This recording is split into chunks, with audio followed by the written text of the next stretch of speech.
Hey guys, welcome back to Bungus Custom Bikes. Today we're going to be doing a video that I've been asked about quite a few times, and that is how to rebuild carburetors. So we've got this 98 CB750 Nighthawk made by Honda. I'm sure many people are familiar with the CB750. And it was brought in by a client, and he said it's not starting. It was cranking, it was kind of skipping a little bit, but it just didn't want to start. And you know, he told the story that's been told through time is that it's been sitting for a while, it ran before, now it doesn't. And 9 times out of 10, especially with modern fuel with all the ethanol in it, that's going to be a carburetor issue. So, you know, we tested that by spraying some starting fluid into the intake, and of course she took right off. So that tells us that the carburetors are not delivering fuel. So more than likely there's just some ethanol that's gummed up in there, and it doesn't want to start. So that's what we're going to do today. We're going to rebuild carburetors, and we're going to go into the process of rebuilding them, and I'll also talk a little bit about how carburetors work, because I'm a firm believer that if you know how carburetors work, they're very easy to work on. People kind of see carburetors as a very daunting thing. They see it as something that they don't want to mess with, a lot of small parts, but in all honesty, if you know how they work and you know what the function is, they're real easy to work on and they're real easy to tune. So, let's get started. So first things first, obviously we gotta get the carburetors off the motorcycle. They live right here. The CB750, like many of these inline 4 engines, have 4 carburetors. It's fed by, 2 throttle cables, a push and a pull, but 4 carburetors. So all 4 have to be rebuilt, and then all 4 have to be tuned and synced. Bench syncing is very easy. We're going to go over that, and then I'll go into vacuum syncing in a different video. Vacuum syncing is not, I won't say that it's not necessary. It's important. It is, but I'll go into that in a different video. But first thing, let's get these off.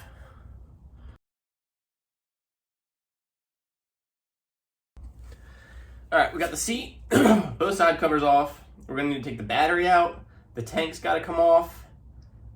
It's definitely a lot of tear down to get to these, because we're also gonna have to take the air box and the battery. I think I already said battery. We're gonna take the air box and the battery out as well.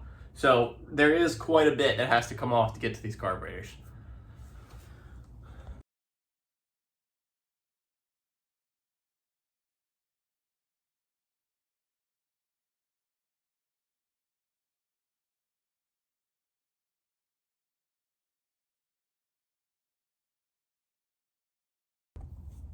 Tank's off. Now let's start working on, we'll do how about choke and throttle cables? Why not? We'll do those next. Well, I might wait till we get those off to do those next. Let's work on the airbox. So in looking at it, I would genuinely love to be able to get these off without taking the airbox off. So if I can loosen the clamps, and let me get you a little closer so you can see. If I could loosen these clamps here, and then these clamps here, I might be able to just kind of slide it off. So we're gonna try that.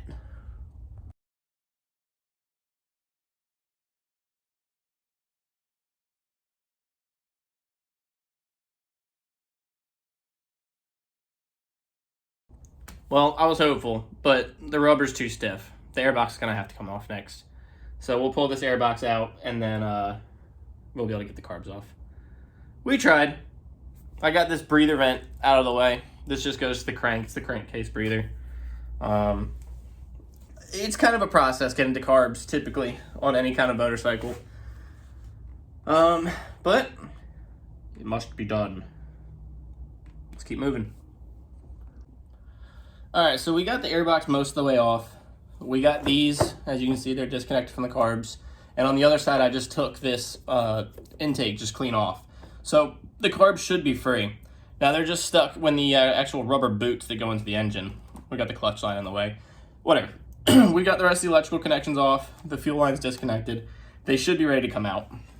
The only issue is that these are a little stiff just because they're aged.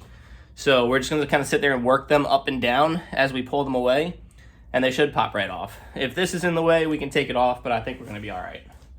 So we're just gonna straddle the motorcycle here, and we're just gonna kind of push and pull until these pop off. I'm gonna push that out of the way a little bit. And there they are. So now we just need to work on getting the throttle and the choke cables off. And then our carburetors are free to go. And we'll bring them over to the bench and start rebuilding them. And boom, they are free from the bike. Carbs. So I need a 10mm wrench to get these cables out. So let me go grab that, and then we'll bring it over to the bench. Stand by.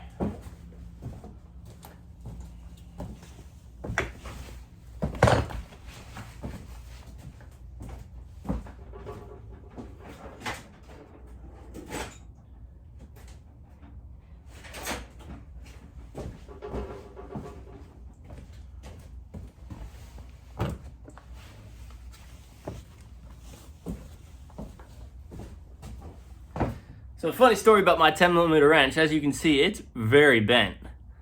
I was working on my Jeep Cherokee back when I had that, and there's this adapter for the oil line, or for the oil filter, excuse me, that is just tucked right up against that frame.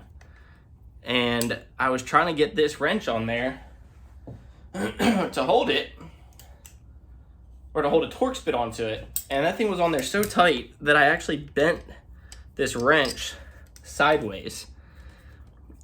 And now it just makes it really, really easy for me to find my 10mm wrench, because I just look for the bend in it, and I can pretty quickly figure out where my wrench is.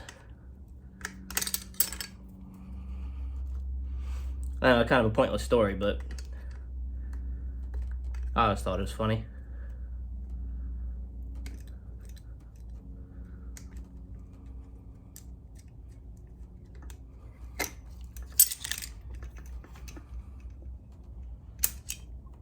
There's one.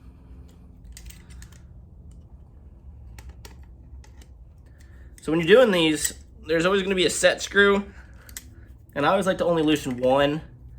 That way you can kind of put it back to the tension it was at before. Just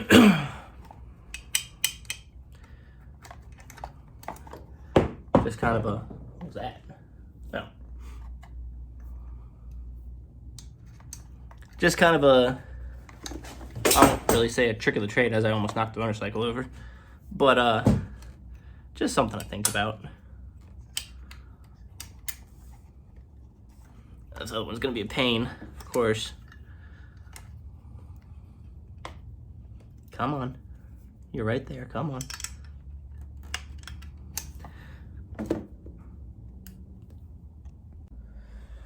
All right, let's talk about prep. First things first, you want a good, clean work surface. So let me get a rag and I'll clean this metal off.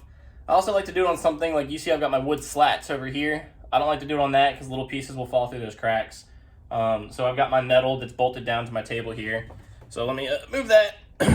And you can see it's leaking gasoline, so do it on something that's not going to mind chemicals and gas and whatnot.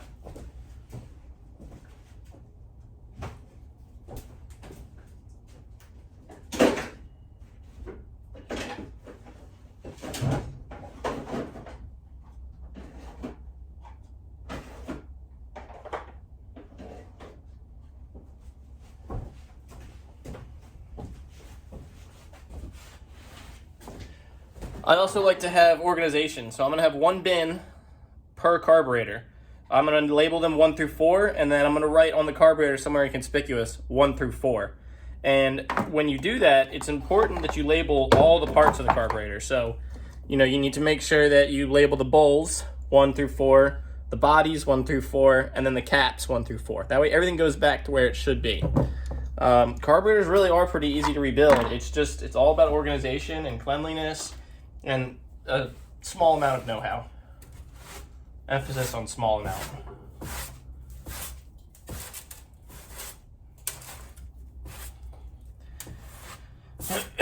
So I'm just wiping this clean. Make sure there's no, small metal shavings. They're gonna get stuck up in the carbs.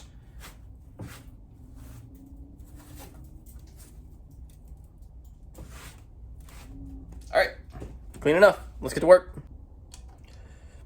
Okay, so like I said, we want to organize them. So if you can see, I've got them all labeled. 1, 2, 3, 4. It's in the carburetor, but that's going to be covered up by the filters. And I'll probably take a little bit of acetone and wipe that off when we're done.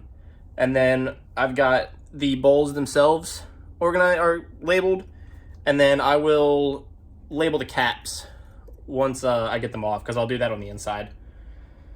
Let me get these apart, and then we'll start talking about parts. There's this one main strip here that holds all 4 together, and then there's the choke linkage that holds all 4 together, and then the actual throttle linkage itself that holds them all together.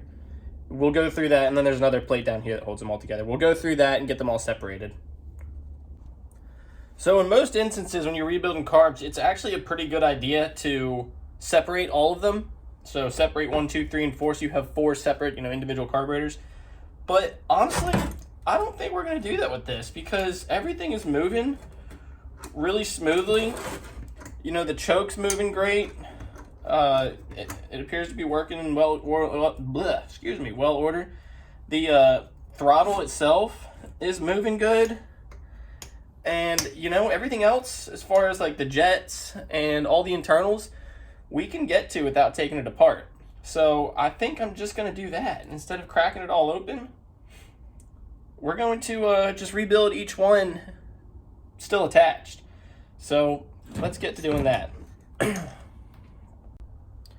So everyone has a different method of how they like to do it first. I like to take the bowls off first, which are these down here, and drain the gas. I got most of it out already, but I like to take the bowls out first, and then I'll take the caps off. And then you get pretty much all the parts that you need to get out from the bowls and the caps. We're not going to take the actual throttles out, which are, these little, let's see if I can get to move. The little doors in there you see moving. I'm not going to take those apart because I should be able to get some good cleaner in there. But we'll start with the bowls. So we're going to flip it upside down. We'll take this fuel line off just to get in out of the way, because it is also zip tied on. Quality service right there. We will not be zip tying the fuel line back on when we're done. That'll get a good hose clamp. Oh, it's zip tied all over the place. Ugh. The client who I got this from, he bought it from someone else and then brought it right to me. So we'll blame the person he bought it from for the zip tied fuel line. That's horrendous. Let's go ahead and get that out of the way. Ka-cha.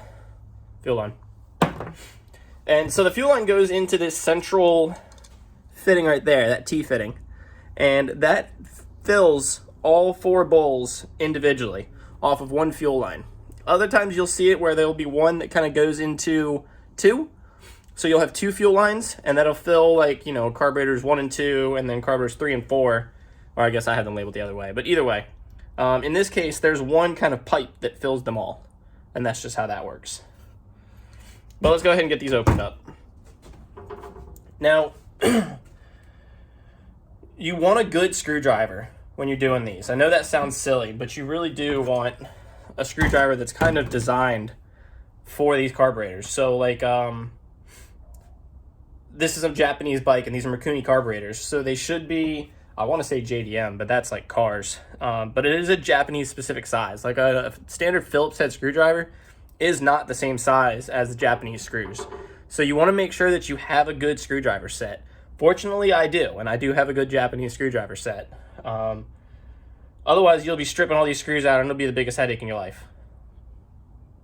But let's get taking them off. It's just 4 Japanese Phillips head screws on each carburetor. And then these, all the bowls should pop off. And they're going to drain gas, and that's just how it is. If you want to drain the gas before you do it, there's these little screws there, and then all the other ones are facing the other way. There, there, and there.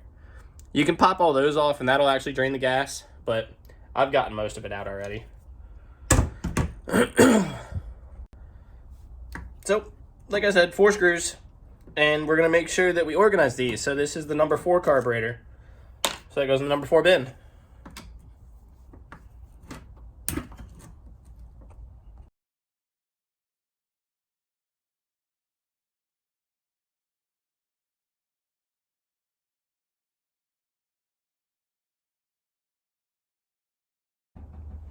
So we got all the bowls off. These are the bowls. There's one for each carburetor, and it just holds the gas at the bottom of the carburetor. So as the carb's running, it kind of pulls the gas up through the jets into the carburetor. Boom, engine go bang. Just to kind of talk about parts, now that we've got these open, these are called your floats. They obviously, the carburetors sit with these facing down. When they're all the way down, it opens a valve that allows fuel to flow into the bowl. They float on that fuel, and when they get to a certain point, they close that valve. That way your carburetor doesn't flood. These are your jets. There's one jet there, and then that is a pickup tube. These are actually what meter how much gas is going into the carburetor. And this all works on airflow and the Venturi effect. If you don't know what the Venturi effect is, you can look it up, because I don't know what it is either. But basically, as the throttle opens, it allows more air to flow into the carburetor. As more air flows, it pulls more fuel with it. And that fuel is then atomized into the air, sent into the engine, spark plug goes off, bang, you have combustion.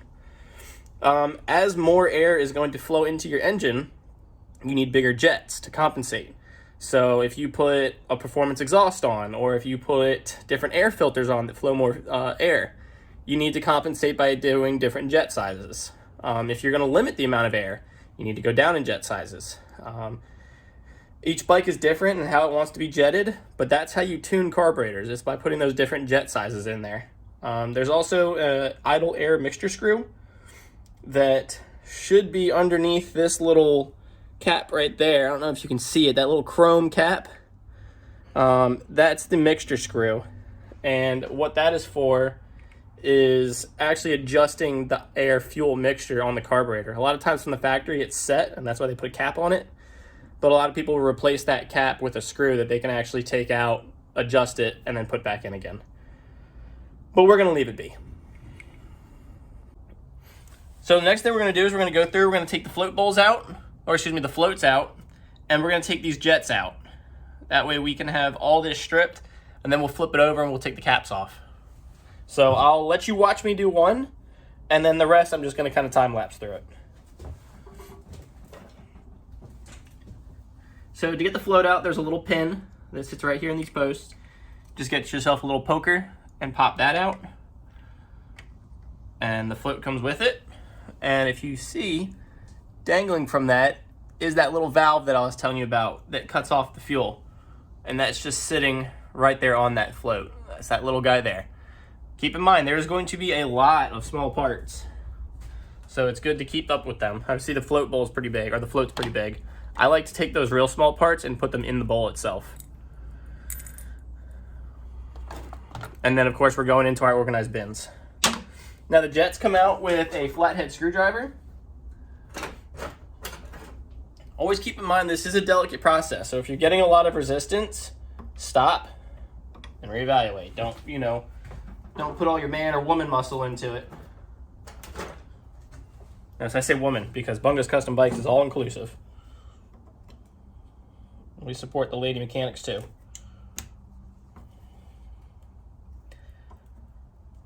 And when you're doing this, we're looking for why the carburetors aren't running. So I'm looking for corrosion. I'm looking for, a bunch of gum, any nastiness that might be built up.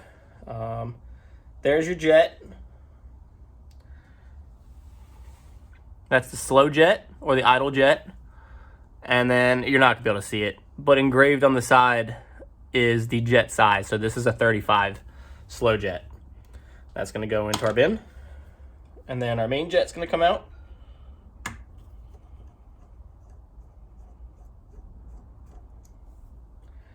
And this is our main jet. And the main jet has the size engraved at the top there. This is a 112. And they all have a little hole drilled through them. And the size of that hole is what actually determines the jet size. So we'll go ahead and put that in our bin.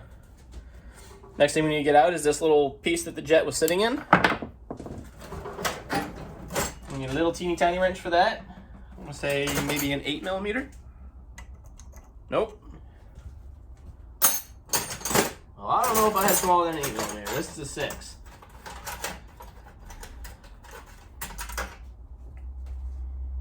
That's a 6mm. Let's see if that fits. Ah, so it's a 7, and I don't have a 7mm. So we will get it into... I really don't like doing this, but I don't have the right size, so, you know, you gotta do what you gotta do. We'll get it into our needle nose vice grips here and crank it off. Crank it off. And that, gentlemen, or ladies and gentlemen, is why my videos are not made for kids. Just with a little bit of force, we're gonna twist that off.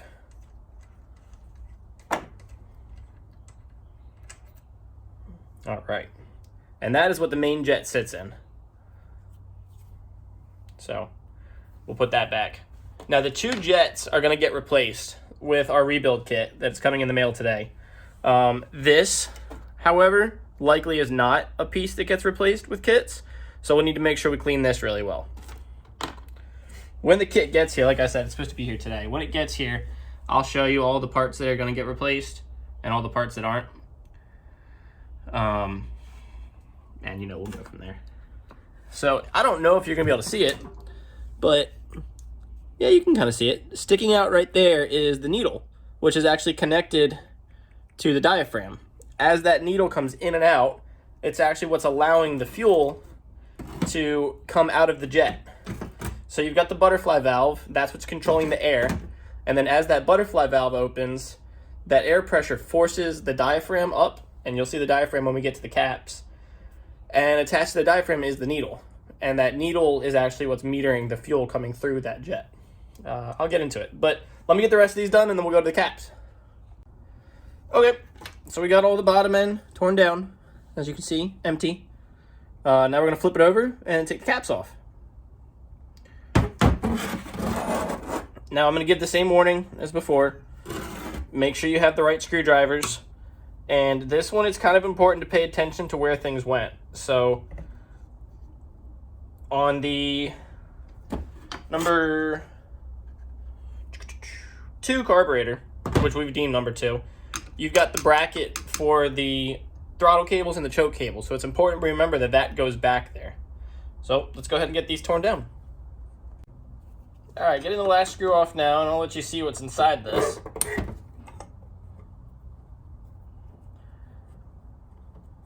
So there's really 2 types of motorcycle carburetors. There's the butterfly valve type, like what you see here, where the cable goes down to an assembly down here in the middle and it twists it.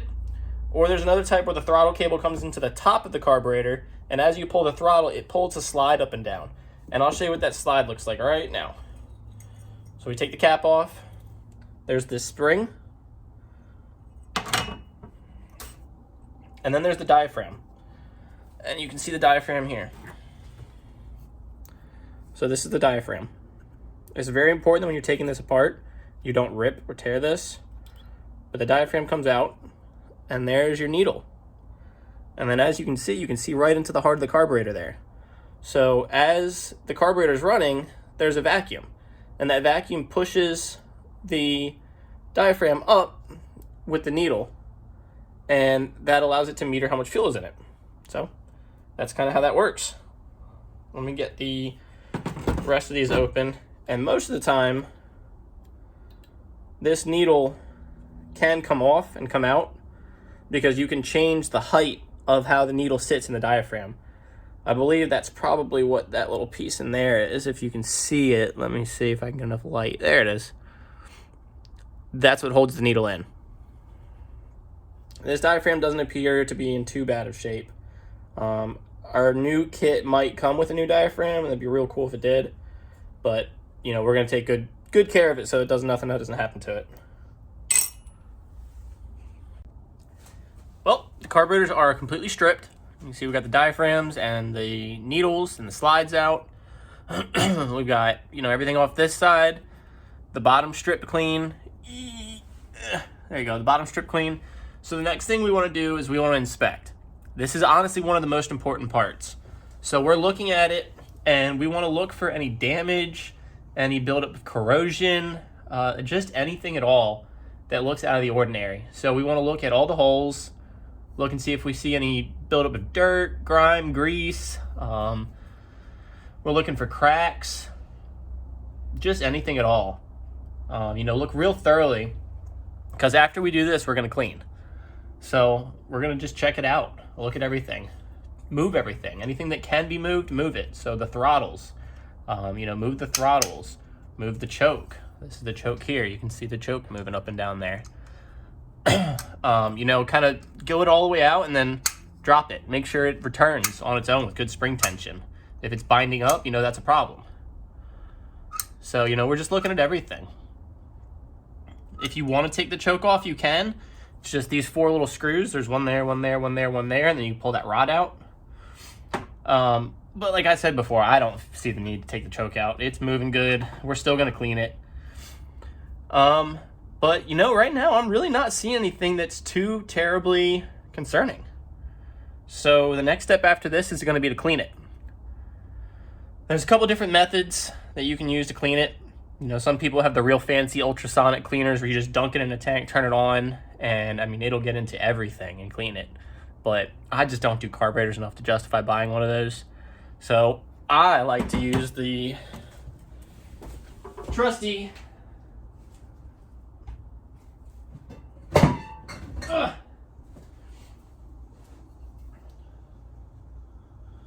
carb cleaner. This is what I like to use. I'll just spray it into every orifice in there.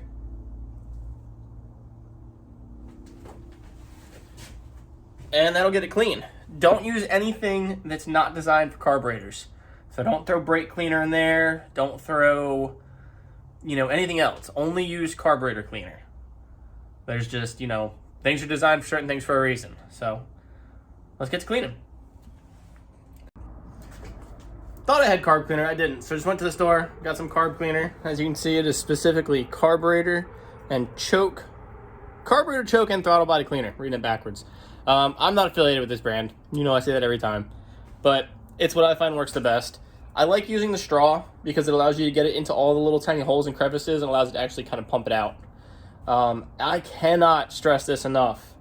Wear eye protection because it's going to splash back at you and you get this in your eyes, you're not going to have a good time. Bonus points if you get that reference. But yeah, so I need to track down my iPro and then we'll get to cleaning. iPro. These are cool because they've got the little rubber they go around the outside to kind of seal against your face. So there will be no splashing of carb cleaner in my eyeballs. But yeah, so when you're cleaning, there's going to be a lot of different things that you need to get it into. So, there's the hole there, spray that. Hold open the throttle. Easier if you do it from this direction. Hold open the throttle, spray all that in there. Chase down all the different holes that are in here and make sure they all get sprayed. All the holes down in here, those all need it. Everything you can put cleaner into, put it into because it's not going to hurt it. Spray it into the fuel intake, clean all the gunk out of the actual lines. Do everything. But I'm not really going to show this on camera because, just seriously, get it into everything you can find. But I'll just do a little time lapse.